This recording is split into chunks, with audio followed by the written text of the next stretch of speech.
Le livre de l'Ecclésiaste, chapitre 12. Souviens-toi de ton Créateur durant ta jeunesse, avant l'arrivée des jours mauvais, avant d'atteindre les années où tu diras « je n'y prends aucun plaisir ». C'est le moment où le soleil et la lumière, la lune et les étoiles s'obscurcissent et où les nuages reviennent juste après la pluie.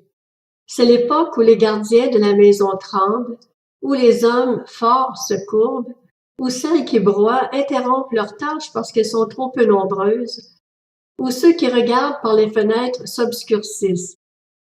C'est l'époque où les deux battants de la porte se ferment sur la rue, tandis que le bruit de la meule diminue, où l'on se lève au chant de l'oiseau, où toutes les chanteuses s'affaiblissent.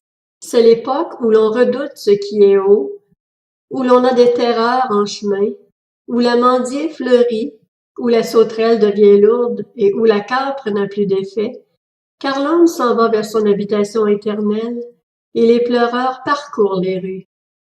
Souviens-toi de ton Créateur avant que le cordon d'argent ne se détache, que le vase d'or ne se brise, que la cruche ne se casse à la source et que la poulie ne tombe, rompue, dans le puits, avant que la poussière ne retourne à la terre, comme elle y était, et que l'esprit ne retourne à Dieu, celui qui l'a donné.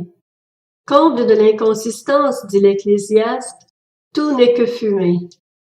L'Ecclésiaste n'a pas seulement été un sage, il a aussi enseigné la connaissance au peuple, et il a examiné, recherché, mis en ordre un grand nombre de proverbes. L'Ecclésiaste s'est efforcé de trouver des paroles agréables, des écrits pleins de droiture et des paroles vraies. Les paroles des sages sont comme des aiguillons, et rassemblées en un recueil, elles sont comme des clous plantés. Elles sont données par un seul berger. Attention, mon fils, à ce qui pourrait y être ajouté. On n'en finirait pas si l'on voulait faire un grand nombre de livres, et beaucoup d'études fatiguent le corps. Écoutons la conclusion de tout ce discours. Crains Dieu et respecte ses commandements, car c'est ce que doit faire tout homme. En effet, Dieu amènera toute œuvre en jugement, et ce jugement portera sur tout ce qui est caché, que ce soit bon ou mauvais.